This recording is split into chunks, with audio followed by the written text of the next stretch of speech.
영적 전쟁을 위해서 우리가 준비해야 될 것은 하나님의 전신갑주입니다.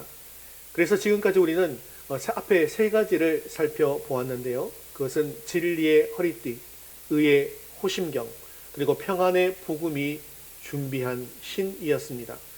이 세 가지의 특징은 우리 몸에 붙이는 것, 착용하는 것들이죠. 이 세 가지를 착용하고 있을 때 우리는 영적 전쟁에서 흔들림이 없이 굳게 싸워서 설 수 있다는 것입니다. 이제 우리는 이 세 가지뿐만 아니라 나머지 세 가지도 함께 묵상하게 될 텐데요. 우리 16절 말씀을 한번 읽어볼까요? 같이 읽겠습니다.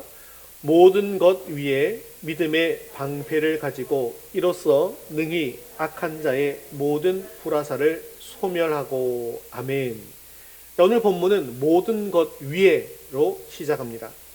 이것은 다음 세 가지가 앞에 언급된 이 세 가지와 구분이 된다는 것을 이야기하고 있는 것이죠. 이미 언급된 이 세 가지 무장으로 끝이 아니라는 것입니다. 이것들 이외에 또 다른 무장이 있다는 것을 보여주는 것인데요. 이 모든 것 위에 또한 다른 것이 있다. 즉 앞으로 나오는 이 무장들이 정말로 중요한 것이기 때문에 정신을 바짝 차리고 묵상해야 한다라는 뜻으로 기록된 말입니다. 현대 군대에서도 군장을 착용하는 데 있어서는 두 가지 군장의 상태가 있습니다. 단독 군장이라는 것과 완전 군장이라는 두 가지 착용의 상태인데요. 단독 군장은 전투화를 신고 그리고 탄띠를 띠고 그리고 전투모를 쓰고 그리고 총을 들고 나가면 그것을 단독 군장이라고 합니다. 그리고 훈련을 받을 때는 이렇게 간편한 복장으로 훈련을 받게 되는 것이죠. 그런데 완전 군장이라고 하는 것은 여기에다가 방독면을 지참을 하고 그리고 배낭, 각종 보급품들이 가득 들어있는 그런 배낭까지 다 짊어진 상태로 나서는 것을 완전 군장이라고 합니다. 그런데 실제로 전쟁에 나서기 위해서는 이 단독 군장으로는 전쟁을 할 수가 없습니다. 단독 군장은 훈련받을 때 조금 더 편하게 훈련받기 위해서 하는 것이고 실제 전쟁에서는 완전 군장을 해야만이 전쟁에 나갈 수가 있는 것이죠. 그래서 한 번씩 훈련을 할 때 완전 군장을 싸서 나가는 훈련도 현중 군대에서는 많이 하고 있습니다. 오늘 본문도 이와 비슷한 구분이 아닌가 생각되어집니다. 앞에 우리가 살펴봤던 세 가지는 기본적인 무장들이죠. 허리띠와 그리고 호심경과 신을 신은 것으로는 아직 준비가 다 끝난 것이 아니더라는 것입니다. 이것으로는 훈련은 받을 수 있을지 모르지만 전쟁터에 나갈 수는 없더라는 것이죠. 완전 무장을 해야 전쟁터에 나갈 수가 있습니다. 한 손에는 방패를 들고 머리에는 투구를 쓰고 또 다른 한 손에는 칼을 들어야 비로소 싸움 준비가 끝난 것이죠. 처음 세 가지는 몸에 착용하는 그런 장비였습니다. 착용해서 몸에 부착되어 있는 것이기 때문에 사실상 이것을 착용하고 있으면 잃어버릴 염려는 잘 없는 것이죠. 하지만 이것 위에 우리가 가지고 있어야 될 이 무기들은 몸에 떨어져서 휴대해야 할 무장들이라는 것이죠. 이 칼과 투구와 방패는 잃어버릴 가능성이 있습니다. 또한 다른 사람의 것과 바뀔 가능성도 있습니다. 그래서 오늘 성경 말씀은 이것에 대해서 가지고 있으라 라고 하는 명령형의 동사를 사용하고 있는 것이죠. 우리가 이러한 무기들을 들고 있으면 싸울 수 있지만 이 무기를 내려놓거나 가지고 있지 않다고 한다면 결코 싸울 수가 없다는 것입니다. 아무리 좋은 탄띠를 띠고 아무리 좋은 방탄복을 입고 튼튼한 군화를 신고 있다 할지라도 손에 아무런 무기가 없다면 총이 없다면 싸움이 되지 않는 것이죠. 그저 전쟁이 벌어지면 적의 공격을 피해서 이리저리 도망가기에 바쁠 뿐이라는 것입니다. 군인에게 있어서 총은 자기의 생명과 같습니다. 전쟁을 하는 군인이 총을 잃어버렸다고 한다면 그것은 곧 적에게 죽은 목숨이기 때문이죠. 오늘 영적 싸움을 싸우는 십자가 군병들도 다음에 나오는 이 세 가지 무장을 자기의 생명처럼 가지고 있어야 합니다. 오늘은 영적 전쟁에서 우리가 잃어버리지 않고 꼭 가지고 있어야 될 무기 세 가지에 대해서 살펴보는 시간을 가지도록 하겠습니다. 우리 첫 번째 같이 읽겠습니다. 믿음의 방패를 가지십시오. 자, 16절 말씀 다시 읽겠습니다. 모든 것 위에 믿음의 방패를 가지고 이로써 능히 악한 자의 모든 불화살을 소멸하고. 아멘. 우리가 믿음의 방패라고 하니까 이제 로마 군인들이 사용했던 이 방패가 어떤 무기인가에 대해서 우리가 살펴볼 필요가 있습니다. 당시 로마 군사들이 사용했던 방패는 두 가지 종류가 있습니다. 하나는 둥근 원형으로 된 방패인데요. 이 방패를 가지고는 다른 적과 싸울 때 방어하는 무기로 1대1로 싸울 때 칼을 들고 내리치고 또 다른 적군이 칼을 내리치면 그 방패로 막는 그런 역할을 하는 방패가 있었고요. 또 다른 하나는 문짝처럼 아주 큰 방패인데요. 이 방패는 온몸을 방어할 수 있는 그런 방패였습니다.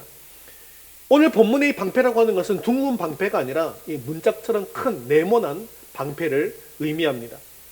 고대 전쟁에서 가장 먼저 쏘는 무기가 무엇일까요? 멀리서 쏘아야 되니까 화살을 가장 먼저 쏘게 되겠죠. 그래서 멀리서 많은 군사들이 화살을 쏘면 하늘에서 화살이 비오듯 쏟아지게 됩니다. 그러면 그 화살에 맞고 쓰러지게 되는 것이죠. 그래서 이렇게 비오듯 쏟아지는 이 화살을 막기 위해서 이 큰 방패를 어떻게 하냐면 서로 이 방패를 붙이는 거예요. 쫙 붙여서 고슴도치와 같은 이런 모양으로 만드는 것이죠. 그러면 하늘에서 화살이 쏟아지면 그 방패가 어떻게 하겠습니까? 방패가 이 화살을 다 막아주게 되어지는 것이죠. 이런 역할로 만들어진 것이 바로 큰 방패입니다. 이 방패 표면에는 가죽을 겹겹이 붙였습니다. 그리고 전투에 임하기 전에는 이 가죽에다가 물을 흠뻑 적셔 놓았다고 합니다. 이렇게 하는 이유가 무엇이겠습니까? 적들이 화살을 쏠 때 그냥 화살을 쏠 수도 있지만 또 어떤 화살도 쏩니까? 불화살도 쏘는 것이죠. 왜냐하면 방패에 불화살이 꽂히면 어떻게 돼요? 이 방패가 타서 없어질 거 아니겠습니까? 그러니까 이 불을 끄기 위해서 가죽에다가 물을 풍성히 이렇게 적셔 놓게 되어지면 이 불화살이 다 꺼지게 되기 때문입니다. 그래서 오늘 본문에도 이것으로 악한 자의 모든 불화살을 소멸한다라고 기록하고 있는 것입니다. 적의 불화살이 와서 꽂히더라도 불이 붙지 않도록 꺼버린다라는 것이죠. 즉 방패는 전쟁에 나간 군인의 온몸을 방어하는 역할을 하는 것입니다. 이처럼 오늘 우리가 무장해야 될 영적 방패가 바로 이 방패인데 이 방패는 믿음의 방패라고 말하고 있습니다. 이 믿음의 방패라는 것은 무슨 뜻일까요? 그것은 우리의 믿음이 방패와 같은 역할을 한다는 것입니다. 사단이 불화살을 비오듯 쏟아 붓는다 할지라도 그것을 능히 막아낼 수 있더라는 것입니다. 그래서 그렇게 비오듯 쏟아 붓는다 할지라도 사단이 공격할 틈을 전혀 찾을 수 없게 만들어주는 것이 바로 믿음의 방패라는 것이죠. 그러면 이 믿음은 어떤 믿음을 이야기하는 것일까요? 잠언 30장 5절에 이런 믿음에 대해서 설명하고 있는데 같이 읽겠습니다. 하나님의 말씀은 다 순전하며 하나님은 그를 의지하는 자의 방패시니라. 아멘. 하나님은 그를 의지하는 자의 방패가 되신다라고 말씀하고 있습니다. 이것은 바로 하나님만을 의지하는 믿음만이 모든 사단의 공격을 막는 그런 방패가 된다라는 뜻이죠. 우리가 적의 공격을 받을 때 하나님만을 신뢰하고 하나님만을 의지한다고 한다면 하나님이 나의 도움이 되신다라는 것입니다. 대표적인 예가 아브라함이 롯을 구원한 후에 일어난 사건인데요. 당시 아브라함은 조카 롯이 소돔 땅에서 전쟁이 일어났을 때 포로로 잡혀가게 되었습니다. 이때 아브라함은 자기 군사 318명을 이끌고 가서 조카 롯을 구해서 돌아오게 되었습니다. 롯을 데리고 온 것은 참으로 다행인 것인데 그 뒤에 문제가 생겼습니다. 이 사건이 있은 후에 사방에 있는 수많은 족속이 아브라함의 대적이 된 것이죠. 그래서 대적들이 사방을 다 우겨싸고 있는 그런 상황이었습니다. 언제 적들이 쳐들어와서 자기들을 죽이고 약탈해가고 그렇게 해갈지 모르는 그런 상황 속에 있는 것이죠. 이렇게 불안해하고 있을 때 하나님께서 나타나셨습니다. 그리고 창세기 15장 1절에 이렇게 말씀하고 있습니다. 같이 읽겠습니다. 이후에 여호와의 말씀이 환상 중에 아브라함에게 임하여 이르시되 아브라함아 두려워하지 말라. 나는 내 방패요 너의 지극히 큰 상급이니라. 아멘. 그랬습니다.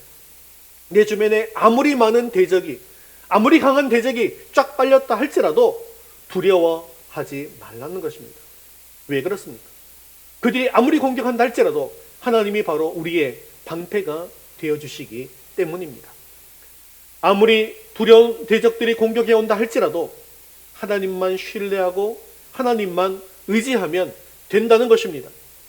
이런 믿음이 있을 때 우리는 두려움을 극복하고 강한 용사가 될 수 있는 것이죠.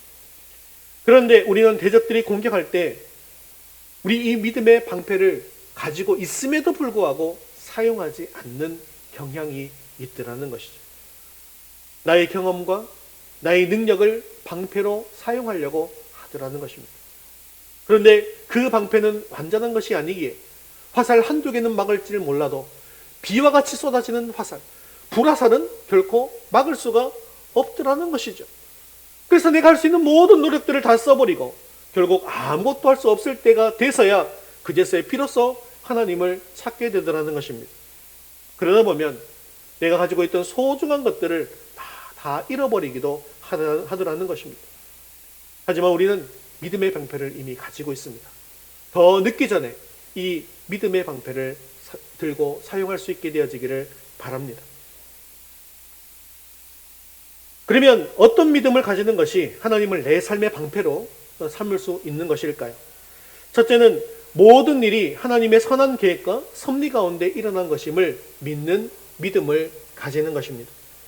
이것은 나에게 일어난 감사한 일뿐만 아니라 불행한 일까지도 하나님께서 하신 일이라는 것을 신뢰하고 믿는 믿음을 가지는 것입니다. 우리가 다음 주에도 맥주 감사주의를 보내게 될 텐데요. 지난 6개월 동안 지나는 동안 감사한 일도 많이 있었고 또 한편으로는 내 삶에 참 힘들고 어려운 역경들도 있었지 않겠습니까? 하지만 이 모든 것들이 다 하나님의 선한 계획과 하나님의 섭리 가운데 되어진 것이다 라는 것을 믿는다고 한다면 이 모든 것들이 감사할 수 있는 것이죠. 좋은 일들도 감사, 어려운 일들도 감사, 고난도 감사할 수 있더라는 것입니다. 그런데 나에게 일어난 역경에 대해서 감사하는 마음이 없어진다면, 그것이 하나님의 섭리라는 믿음이 없다고 한다면 사단이 쏘는 의심의 불화살과 원망의 불화살에 맞아서 중상을 입게 되더라는 것입니다. 그래서 욥은 환난과 고통 가운데 이렇게 고백했습니다. 우리가 들었던 찬양의 가사이기도 하죠. 욥기 23장 10절 말씀 같이 읽겠습니다. 그러나 내가 가는 길을 그가 아시나니 그가 나를 단련하신 후에는 내가 순금같이 되어 나오리라. 아멘. 욥은 이렇게 믿음의 방패를 잘 사용한 사람이었습니다. 지금까지 모든 것들이 하나님의 뜻대로 되어져 왔고 앞으로 모든 일들이 하나님의 뜻대로 되어질 것을, 그가 달려갈 모든 길들을 인도하실 것을 욥은 믿었습니다. 지금은 너무나도 힘들지만 이 힘든 시기가 지나면 하나님이 나를 순금과 같이 보배로운 사람으로 만드실 것을 확실하게 믿었던 것입니다. 이런 사람은요, 사단이 아무리 의심과 염려와 불안과 원망의 불화살을 쏘아댄다 할지라도 끄떡도 하지 않습니다. 하나님을 굳게 믿고 신뢰하는 자는 결코 넘어지지 않기 때문입니다. 삶에서 일어나는 모든 일들을 다 하나님의 은혜로 여기고 감사하는 삶을 살 수 있기를 간절히 바랍니다. 그때 사탄의 어떤 불화살도 능히 맞고 영적 전쟁에서 승리하게 될 줄로 믿습니다. 두 번째로 우리가 사용해야 될 믿음의 방패는요, 앞으로 영원토록 하나님께서 내 삶을 반드시 인도해 주실 것이라는 믿음을 가지는 것입니다. 내가 아무리 어려운 길과 괴로운 길을 걸어간다 할지라도 하나님께서 나의 보호자가 되시고 나의 인도자가 되실 것을 굳게 확신하는 믿음을 가지는 것입니다. 시편 23편의 다윗은 바로 이 하나님의 방패를 너무나도 잘 사용했습니다.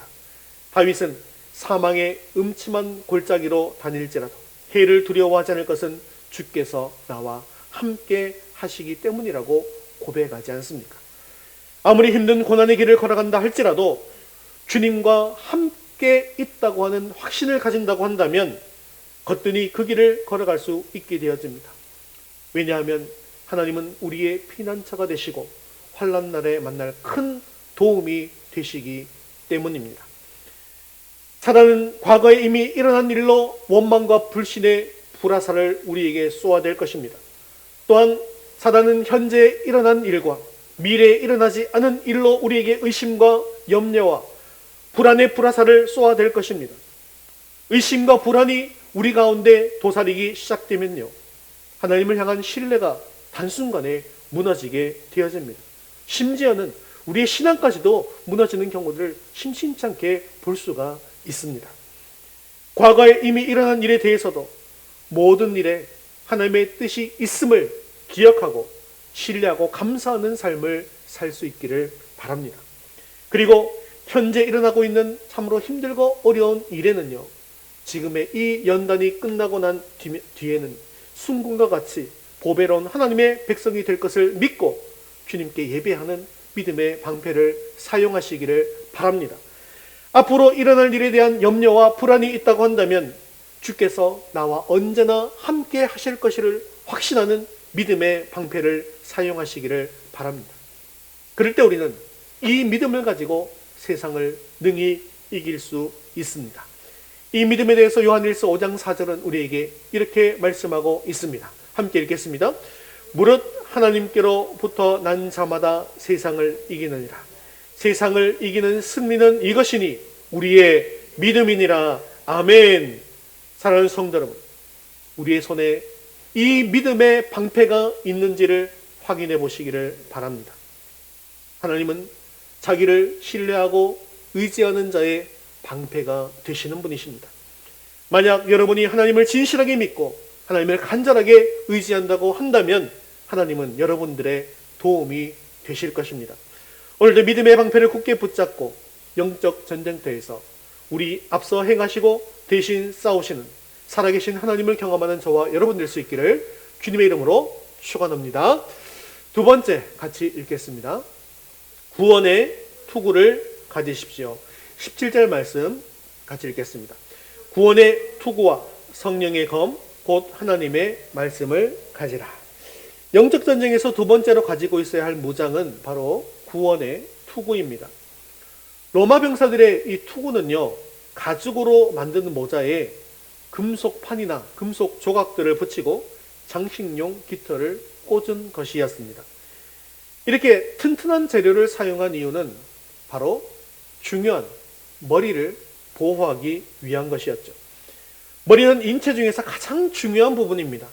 그래서 몸이 아무리 건강하고 튼튼하다 할지라도 머리를 다치게 되어지면 몸의 다른 기능까지도 다 마비되어 버리는 것을 알 수가 있죠. 그래서 우리는 머리가 어떤 역할을 하고 있는지를 잘 생각해 볼 필요가 있습니다. 육신의 머리와 이 영적인 머리가 비슷한 역할을 하기 때문입니다. 머리는 가장 먼저 뭘 하는 것입니까? 생각하는 것이고, 사고의 중심 역할을 하는 것이 바로 머리이죠. 그래서 사단이 우리의 머리를 공격하면 우리의 마음을 빼앗겨 버리는 것입니다. 사단이 우리의 마음을 사로잡으면 가장 먼저 일어나는 현상이 있습니다. 그것은 바로 하나님께서 우리에게 행하신 모든 일들에 대해서 의심하기 시작하는 것입니다. 이렇게 되면 그리스도인은 소망을 잃어버리고 좌절을 맛보게 되어지는 것이죠. 특히 우리가 범죄했을 때 사단이 공격하면 이 증상이 더욱더 심하게 나타나는 것을 볼 수가 있습니다. 특히 구원을 잃어버린 것으로 의심하게 되어지더라는 것이죠. 그런데 우리가 기억해야 될 것이 있습니다. 우리가 죄를 범했다고 해서 구원이 사라집니까? 안 사라집니까? 우리가 죄를 범해서 구원이 사라지는 것이 아니에요. 우리의 구원은 어떻게 해서 이루어지는 것입니까? 예수 그리스도께서 내 죄를 대신해서 십자가에 달려 죽으신 것을 우리가 믿음으로 말미암아 구원을 얻게 된 것이죠. 그래서 우리 죄는 누가 다 짊어지고 가셨습니까? 예수님께서 다 짊어지고 가신 거예요. 그래서 내 죄 때문에 구원을 못 받는 것이 아니에요. 내가 비록 죄가 있고 죄인이지만 내 죄를 짊어지신 예수님의 십자가의 보혈의 능력으로 인해서 우리는 구원을 받게 되는 것이죠. 그런데 죄는요, 문제가 있어요. 하나님께서는 죄를 너무나도 싫어하기 때문에 우리가 죄를 지으면 하나님과의 교제, 하나님과의 관계가 잠시 끊어지게 되더라는 것이죠. 하지만 하나님께서는 범죄한 우리를 결코 버리시지 않습니다. 우리가 죄를 지었지만 이 죄에 대해서 하나님께 어떻게 하면 돼요? 우리의 죄를 자백하고 회개하면 하나님께서 이 죄를 용서해 주시고 다시 받아주신다는 것이죠. 그리고 우리를 깨끗하게 해 주신다는 것입니다. 그래서 우리는 이것을 반드시 믿어야 한다는 것입니다. 이렇게 해서 정죄하는 마귀의 공격을 막는 것, 이것이 바로 구원의 투구를 쓰는 것입니다.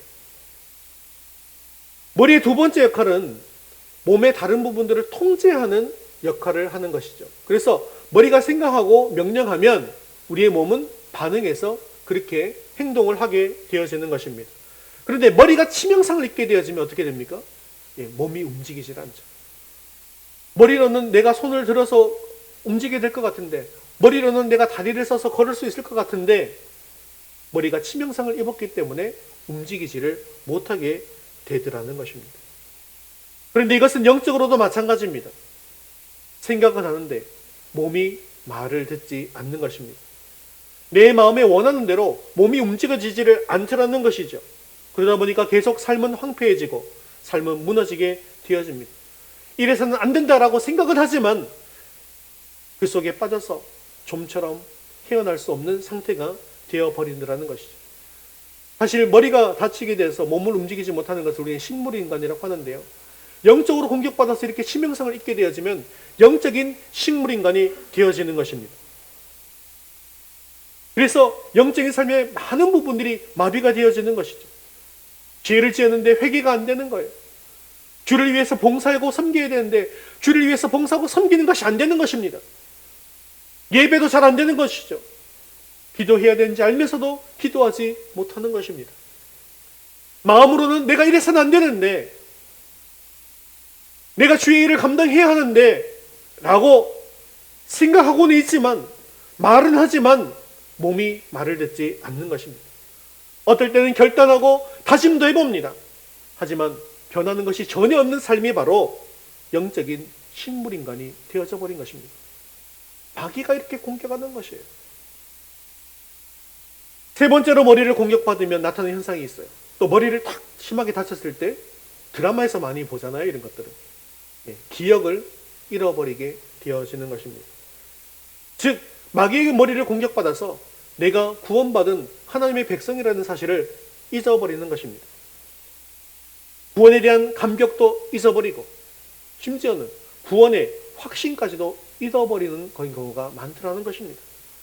지금까지 나에게 주신 하나님께서 나에게 주신 모든 은혜들도 다 잊어버리는 것입니다. 그러다가 하나님께 등 돌려버리고 세상을 살아가는 사람이 되어져 버리더라는 것이죠. 이런 증상을 막기 위해서 또한 이런 증상이 나타날 때 어떤 해결 방법을 써야 된다고 말하고 있습니까?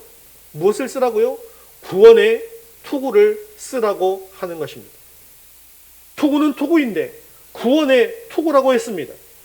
이것은 투구가 머리를 보호하는 것처럼 우리 영적인 머리를 보호하는 것이 무엇이다? 구원이다 라는 것이죠. 구원은요, 사단이 그리스도인들을 공격하는 대표적인 공격입니다. 구원을 의심하게 만들고 구원의 확신을 잊어버리고 살아가게 합니다. 우리가 죄로부터 해방되었고 과거의 죄의 속박으로부터 구원받았다고 하는 그 확신이 없이는 우리는 결코 영적 전쟁에서 승리할 수가 없습니다. 구원에 대한 소망과 구원에 대한 자신감이 없이 역경과 고난 속에서 믿음을 지킬 수가 없는 것이죠.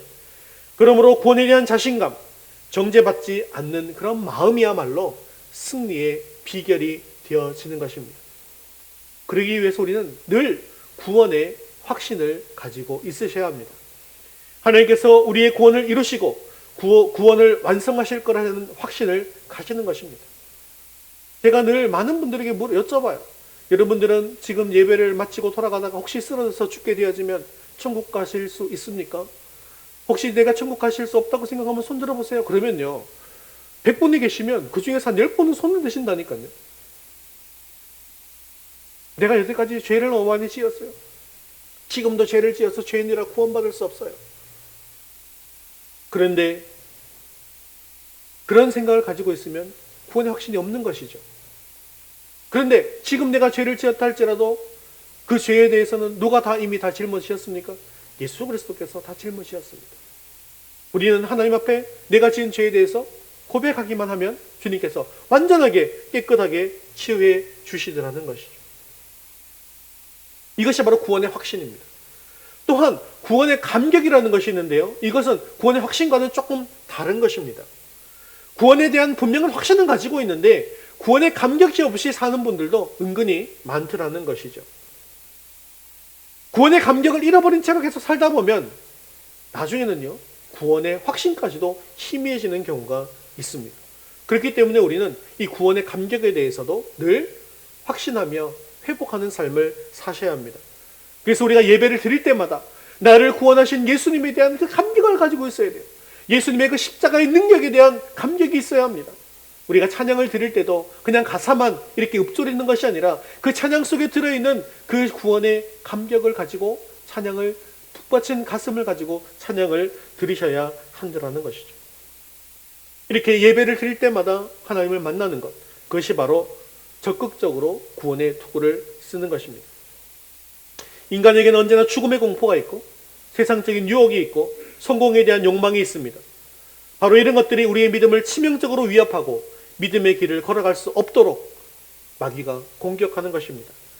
이런 것들이 우리의 마음을 빼앗고 우리의 생각을 지배하고 삶을 엉망으로 만들어버리는 것입니다.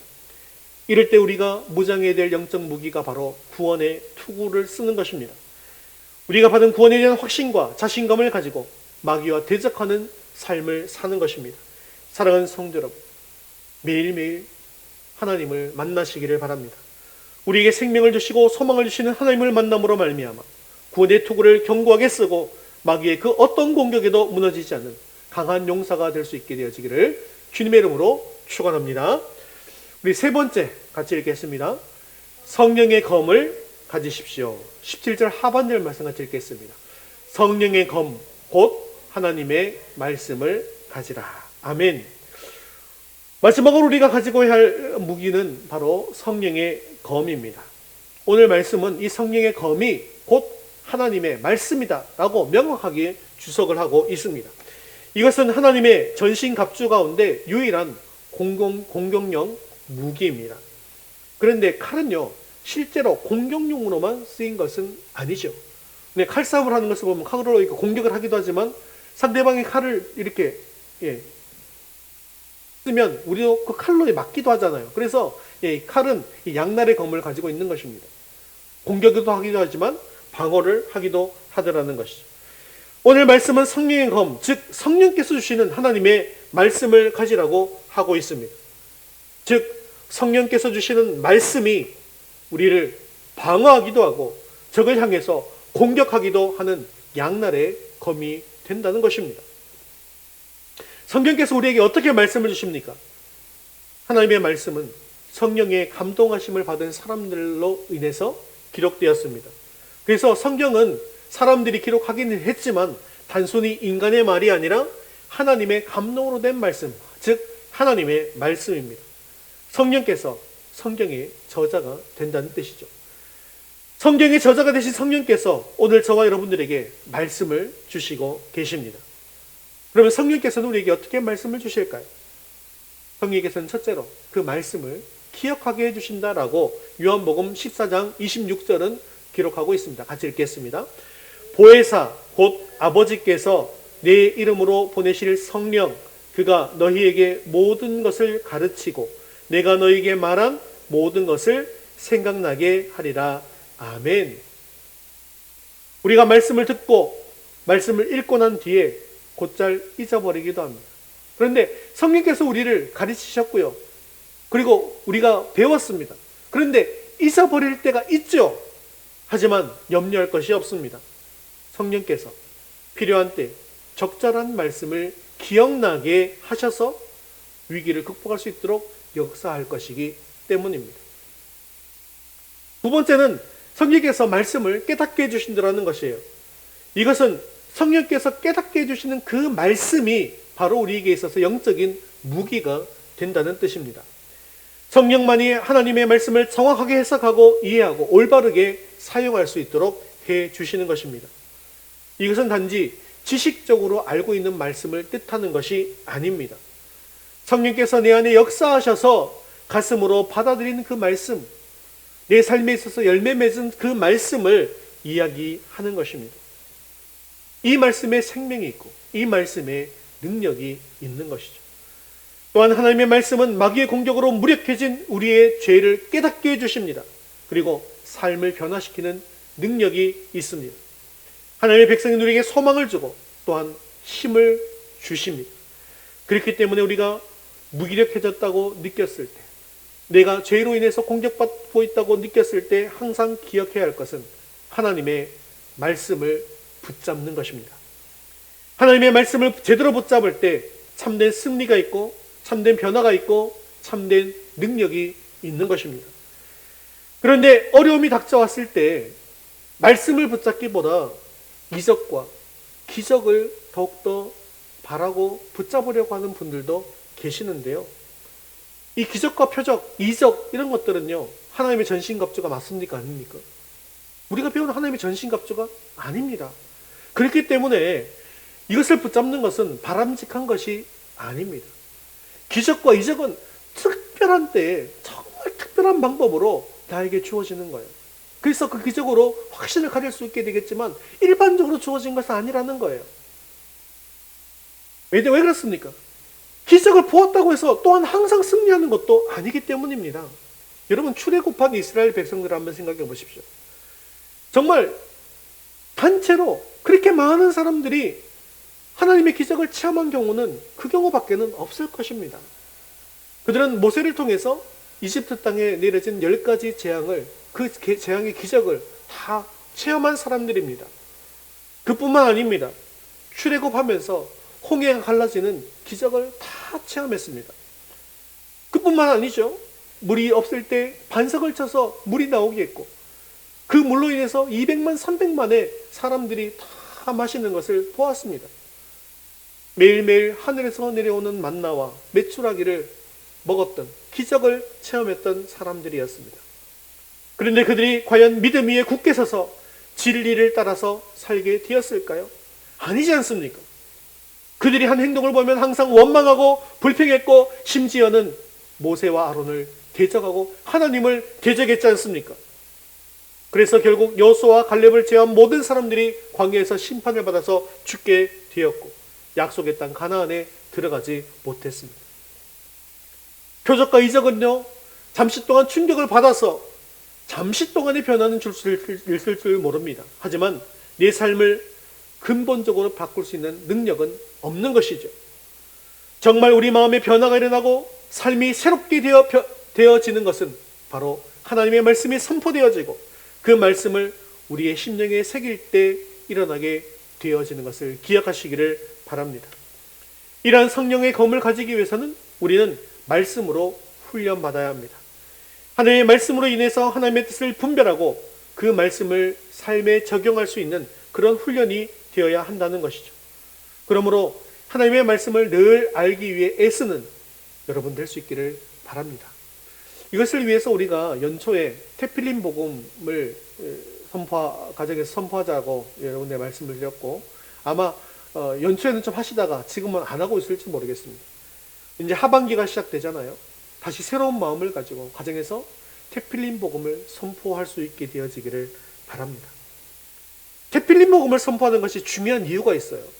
그것은 이전에도 말씀드린 것처럼 하나님의 말씀은 우리가 익히 알고 있고 준비된 말씀만이 쓸모가 있고 역사하기 때문에 그렇습니다. 자, 성령께서 우리에게 말씀을 가르치시고 성령께서 우리의 말씀을 기억나게 해주시지만 우리가 알지 못하고 읽지 못한 말씀까지도 기억나게 해주실까요? 그렇지는 않더라는 거예요. 우리가 알고 있고 깨닫고 배운 말씀만을 우리에게 기억나게 해주시더라는 것입니다. 그렇기 때문에 우리는 이 테필린 복음으로 늘 말씀을 가까이 하고 말씀의 칼을 갈 수 있기를 바랍니다. 이렇게 말씀의 칼을 간다고 하는 것은 말씀대로 살기 위해서 늘 힘쓰는 삶을 사는 것을 뜻하는 것입니다. 그러므로 하나님의 말씀을 알고 있는 것으로 끝이 아니라 하나님의 말씀을 철저하게 신뢰하고 그 말씀대로 살아가는 삶이 있어야 합니다.